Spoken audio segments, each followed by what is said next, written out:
I'm still shaking. I can't believe what I've been a party to tonight. I was told to record, so I did. I didn't know how it would all shake out.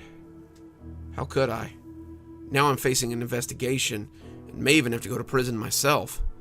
All because the bastard told me to keep recording. I work as a correctional officer in Stragview Prison. As a male, most of my time is spent working in close management dorms or serving on special teams within the facility. For those who have never worked in a prison, close management is the kind of dorms you usually see on TV. Every cell is an 8x10 box where 2 men sleep per cell, with bunk beds set into the walls and doors that roll shut at night. I work the night shift, so life is usually pretty straightforward. After lights out, your charges are locked away until chow time in the morning. Other than hourly wellness checks to make sure that, no one's in distress, your hardest decision is which inmate to shake down for books or which corner to nap in until it's your turn to do a round. Our captain, Captain Rosend, is a nice enough guy who doesn't usually make our lives too hard. He's hard when he has to be, but he doesn't sweat the small stuff. I've seen him hold his ground in an emergency, standing against a quad of unruly inmates even when weapons were present. He's been my captain for about a year now, and my shift honestly couldn't have asked for a better one. On Monday, he wasn't the one to greet us after we'd had our bags and pockets checked in the security room. The captain that held our roster for the evening was a stranger. He had a head of thick, wiry gray hair and a beard to match. His thin build teetered on emaciation, and he had a pair of stormy eyes that seemed to be roving the crowd constantly. The group of COs that stood around the waiting area were utterly cowed by his menacing appearance. Even some of the sergeants seemed to be giving him a wide berth. I am Captain Peterson. Captain Rosend is ill tonight, and I am his replacement. His words had a quality that made me uneasy. He sounded like an old general in a war movie, addressing his troops just before all hell broke loose. He gave us our dorm assignments, and we all left in clumps as we discussed how odd he was.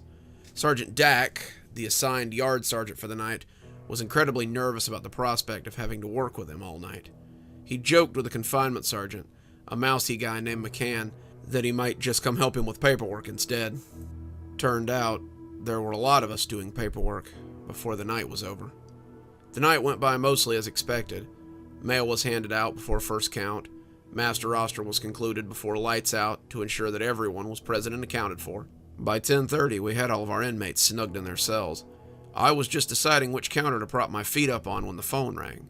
Dotson, the sergeant assigned to the dorm with me, rolled his eyes at it before saying to me, side-mouthed, "Sounds like this is the moment they've decided to get up to shenanigans."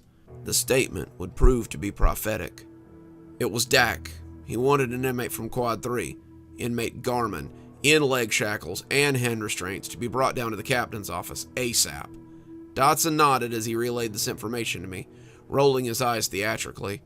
I started assembling the necessary items we would need to outfit Garman for his trip. When Dotson hung up, I asked him why they wanted Garman so late at night. Dotson only shrugged. "Dunno. Do you mind taking him, though? I'm up to my tits in paperwork, and I really need to get caught up." I agreed and went out to Quad 3 to get Garman ready to go. Garman was not happy about being rousted.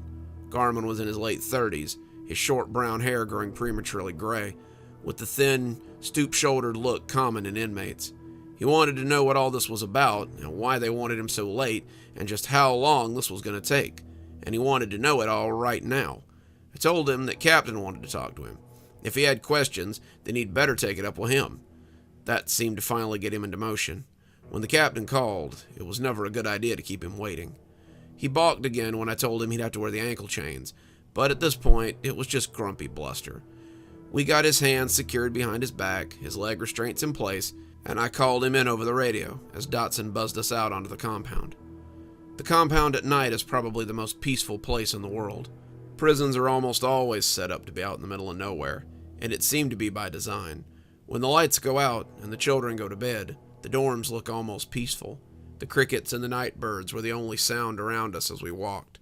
I saw Garman look around and take it all in, with the kind of resignation only the incarcerated can manage. We often forget when we put on the uniform that some inmates are still human too.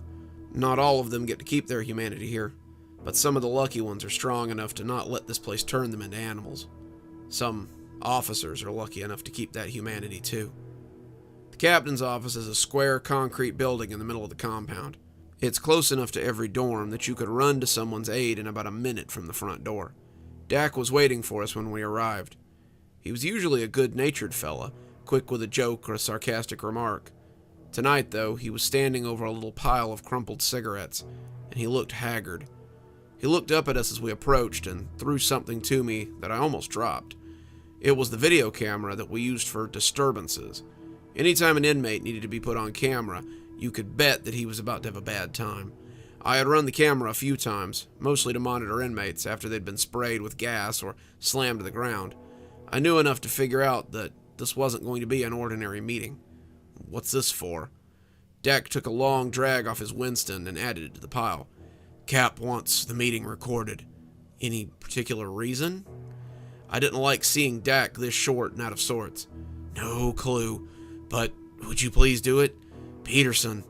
Cap, I don't want to spend any more time in there with him than I have to. Why? What's going on, Dak? I'm going to confinement to help McCann with paperwork. Come find me when you're done, okay? Dak, what the hell is going on? Dak looked at me, and I could tell for the first time that he was scared. That guy, he's not right, man. I don't know what it is, but I know that I don't want to spend any more time with him than I have to. Just do this for me, will you? Please? And it was the please that really did it for me. I told him I would, and Dak slumped off towards confinement. I walked Garmin in and knocked on the front door of the captain's actual office. The outer room held a computer, a copy machine, and a couple of filing cabinets that usually held people's lunch boxes or the crap that officers took from inmates. The outer office was empty, which was a first. Usually the place was full of officers and sergeants who had escaped their dorms to hang out with their friends at the captain's office. The absence of other officers should have been a second red flag, but I shrugged it off and knocked on the door a second time. "Come in," said Captain Peterson. When I came in, he was finishing up a phone call. His eyes got big when he saw Garmin, and he lost his train of thought for a second. Garmin stood before his desk, unimpressed with the wild gray gentleman who sat behind it, and looked around the office as Peterson finished his phone call. Peterson dragged his eyes away from him with difficulty and turned his attention back to the phone. No, Mary, I have to go. Yes, I intend to go through with it. Don't worry. After tonight, it won't matter. I love you too. Good night." And with that, he hung up the phone. He reached around it and unplugged the cord, rising from the desk as he did so, and walking around to look at me. He stood much too close to me, and I could almost smell his sweat as he bent to look me in the eye. His sweat did not smell altogether healthy. "Do you know how to operate that?" he asked, indicating the camera. "Sir, yes, sir," I said, trying not to let him hear my discomfort. "I want you to record our interview. I want you to record, and I don't want you to stop. No matter what happens, no matter what you see or hear, no matter what inmate Garmin or I might say, I want you to keep recording. Can you do that?" That made me nervous. What had I walked into? Garmin did not seem too keen on our conversation either, but since he was the one in restraints, he didn't really have a lot to say on the matter. As I stood there, the captain's manic gaze fixed on me, I found myself nodding and opening the camera to begin. I pushed the button labeled record and moved back a little to frame the scene for whoever was going to watch it later. The captain stepped out of frame and locked the door. Then he sat behind his desk, and for a moment the two just stared at each other. "Do you know who I am, inmate?" "You're the captain, right?" Garmin scoffed. Captain Peterson mulled this answer over for a minute. He sat behind the desk, leaning in to look at Garmin, and I took the advantage of the lull to take a step back into one of the corners, so the two were both in frame. Garmin standing before the desk, and Pearson sitting at it, were easy to get into shot. I wanted everything in sight for whatever reason I was recording this. I didn't want anyone to claim something afterwards that I didn't get on tape. Peterson chewed over Garmin's answer, and it didn't seem to satisfy him. "Do you know who I am?" he asked again, something unsettling creeping into his voice. "Look, Cap," Garmin said, rolling his eyes, "if you called me down here to play games, then let's just skip the crap, and you tell me." Both Garmin and I jumped as Peterson slammed his hands down on the desk. When he looked back up, his eyes were full of terrible knowledge, and when he spoke, his voice was full of barely controlled rage. "Do you know who I am?" he bellowed, spit flying into Garman's stunned face. Garman stood petrified, and Peterson was forced to answer his own question. "My name is Frederick James Peterson, you piece of human garbage. Does that ring a bell?" Garman stammered a little, but seemed unable to answer. "You were convicted of murder. Isn't that so, inmate Garman?" "Yes," Garman stuttered, a big glob of spit sliding down his cheek as he tried to speak. "Your record says murder, but that's not the whole story, is it, Garman?" Garman didn't answer, but Peterson didn't seem to require one. "I bet not too many of these other fellas know why you're here, do they, Garman? You tell them that it's for murder. Maybe you were wrongly convicted after defending yourself. We know better, though, don't we? You see, you're a child killer, aren't you, Garman?" "No," Garman breathed, wincing out the words as though they might hurt him to think about. The captain moved quicker than I would have thought him capable. One moment he was sitting, and the next he was up and over the desk. Garman's head snapped to the side as Peterson's open palm connected with his face. He staggered back, startled and hurt, but kept his feet in the face of the grinning apparition who now sat atop the desk. "Don't you dare lie to me, you piece of shit! You were convicted of murdering 13 children between the ages of 9 and 13, weren't you?" When Garman didn't answer, he hit him again, and this time I saw a line of blood dribble down his chin as he brought his head back up. I took a step forward, meaning to stop this. Peterson fixed me with a crazed eye, though, and I took a step away again. Those eyes told me plainly not to get involved, not to come between them. He didn't want to hurt anyone but Garman, but he would if I got in his way. "Didn't you?" he shouted, and this time Garman looked up. "Yeah, that's right. I'm a child killer. I'm a child murderer amongst murderers. So what?" he asked, blood spattering out of his mouth onto the captain's uniform. Peterson hit him again, but it was no open-hand swing this time. He hit him full in the face with a closed fist, and this time Garman's blood pattered across the floor in a torrent. He cried out, high and pathetic, and Peterson turned his face towards him as he drank in his anguish. I thought again about stopping this, but Peterson's display had scared me into submission. You don't often see someone in authority, at least not someone in this line of work, lose their cool so utterly and so quickly. "That's right, Garman. You're a child killer, but that's not all there is to it, is there? You didn't just murder them, you abducted them." Garman gagged on his own blood, but still managed to shake his head in negation. Peterson hit him again, and this time I heard his jaw pop as Peterson's fist flashed across it. He hit him 3 more times, a quick 1, 2, 3 in succession. When his head came to rest, I feared his jaw might be broken. "Don't you dare lie to me, Garman. You abducted them, you tortured them in your basement, and killed them as they hung crying from your rack. You sit in the chow hall, in the library, laughing with your little friends on the quad, and all the time you know what you are. You know that you deserve to die for what you've done." Garman had hunched down, trying to cover himself as the captain lunged at him again. Instead of his fist, however, he put a boot in his guts and sent him sprawling against the filing cabinets in his office. I heard his head connect with the metal box and saw the bright spray of red as his scalp broke open. I lowered the camera and tried to go to him, tried to stop this from escalating any further, but Peterson shoved me away and screamed at me to keep recording. The camera shook as I lifted it again. I wanted to stop. I wanted to leave, but I didn't want to leave the two alone. I realized now that my presence meant very little to him. I was merely a means to an end. "At your trial, I sat in the gallery and prayed that someone would grant you the death that you so deserve. I prayed and prayed that you would feel the terror of waiting on the needle, right up until they slid it into your veins. I wanted you to suffer as I had, as my Catherine must have before you." But at that, he took the inmate's shoulders and slammed him into the cabinet again. The blood flew then. Garman's blood splattered onto the cabinet, and flew onto the walls. I imagined I could see his skull beneath the torn scalp, and as I sank to my backside on the floor, I could do nothing to turn aside. My Catherine was beautiful. She was pure, and you took her from me. Then that soft-hearted judge gave you life. Life in prison. Did you give my Catherine life? No, you ended her life. I've looked for you for the last 5 years so I could give you the same thing you gave her.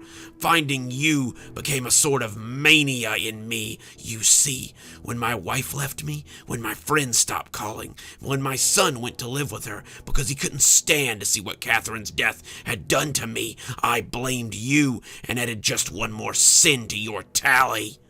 As he stood, he took his frustration out on Garman.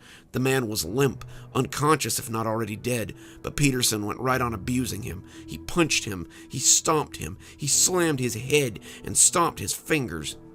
And by the end, the man looked like clay that had been worked over by an untalented child. I am your judge, Garman, your judge, your jury, and your executioner. Garman's blood had coated the overhead light, bathing the room in a pool of red. The spreading pool of blood from Garman accentuated the room. Peterson hunched over Garman's body, panting like a dog as Garman slowly bled his life away. He rose, graceless, and turned to glare at me. His face was a mask, stained with blood and pits of viscera. He looked like an angry god, like some old totem unearthed by a violent storm, and as he approached, I was filled with a deep and resonant fear. He loomed over me, and I could see him putting those fists to work on me as I sat hunkered in the corner. He bent and took the camera from my numb hands. Then he left through the door, pushing it open and walking from the office like nothing had happened. That was, 12 hours ago. I sat in the office hyperventilating as the phone began to ring. I let it ring. I had no strength left after what I had witnessed, and the phone going unanswered brought Dak back to the office. When he saw Garman slumped across the cabinet and covered in blood, and me cowering in the corner, he called the major. The police arrived shortly after that, along with the warden, the inspector, and internal affairs. I told my story repeatedly. By the 8th retelling, I felt ready to scream. No camera footage existed of the events in his office. He unplugged the camera in the ceiling, and the only footage on file is me bringing Garman from the dorm to the office. Dak told me that Cap had wanted to speak with Garman, and Dotson corroborated the call. That took my name off the top of their list, but it still didn't answer where Captain Peterson had gone. Captain Peterson, as it turned out, was the father of Catherine Peterson. Catherine had been Garman's last victim, and the victim that had finally seen him caught. However, Garman had information about a child sex ring that he had been selling tapes to in exchange for a lesser sentence. Garman had assaulted many of his victims on camera, and the videos had been netting him a high profit with that particular brand of pervert. He flipped on them, which allowed his record to say nothing about how he had murdered children. A dozen perverts off the street and one murderer behind bars for life was probably a fair trade in the court's eyes. Captain Peterson, though, had disagreed. They still haven't found Captain Peterson or the video camera. There's no footage of him leaving the facility, and the only way to get in and out is through the front gate. That means he's still on the compound somewhere. He's still there, maybe plotting violence against another inmate, perhaps just reviewing the footage like a scholar studying catechism. I had no choice, you understand. I had to keep filming. Even if I had stopped, it wouldn't have changed anything. The inspector didn't like that answer, but you see the truth of it. As I lay in my bed now, I can see the last image of Peterson superimposed behind my eyes. I see that blood-stained man coming towards me, and I wonder if I've indeed seen the last of him. Good evening, everyone. It's me, Dr. Plague. Thank you so much for joining me for tonight's story. Tonight is, yes, another one of our glorious Stragview stories, so I hope you enjoyed another trip to prison. There'll be quite a few more of these, so if they're some of your favorites, don't worry, we're just getting started. Time to thank our patrons. Thanks to Leslie Lou Riddle for being our Spooky Skeleton tier contributor. Thanks, Leslie. We just couldn't do it without you. If you too would like to support the show, come on down to Patreon. For just $5 a month, you too can have your name read out at the end of every video and every TikTok that I do. We have several other tiers, so I'm sure there's something there that'll suit your needs. Or you can come on down to Amazon. I have 4 books, 5 coming out in July, and I'm sure we have something to suit your needs. If you like the tales we read tonight, might I suggest Stragview Stories? It's a collection of my prison short stories that's been very popular. There are links to both in my description, so come on down and give it a look. And as always, thanks for stopping by. Dr. Plague, signing off. Have a wonderful evening.